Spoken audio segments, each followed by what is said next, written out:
The important thing about the lead investor is we don't take any board seats. We have very limited reserves and we are too small in any case to have meaningful reserves for the next rounds.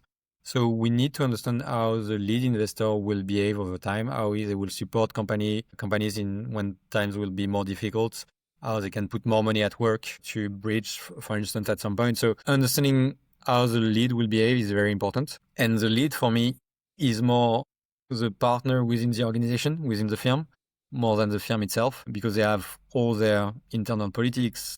And someone may have not done a deal for 2 years and he really wants to pull the trigger. You always need to try to understand why they are doing that specific deal, because it brings you more insights on the company.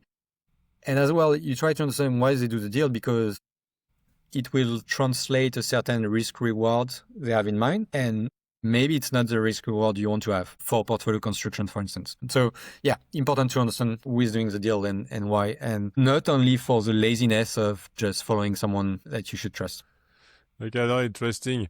To understand like the entire dynamics, just to understand if you are getting into a good deal or if there is some sort of ego somewhere like hiding and And you can't just follow a brand name, because there was I don't know if you saw it, there was an interview from, not an interview, a speech from Federer at one of the US universities, where he was saying he's only winning 52% of the points, but he wins more when it matters.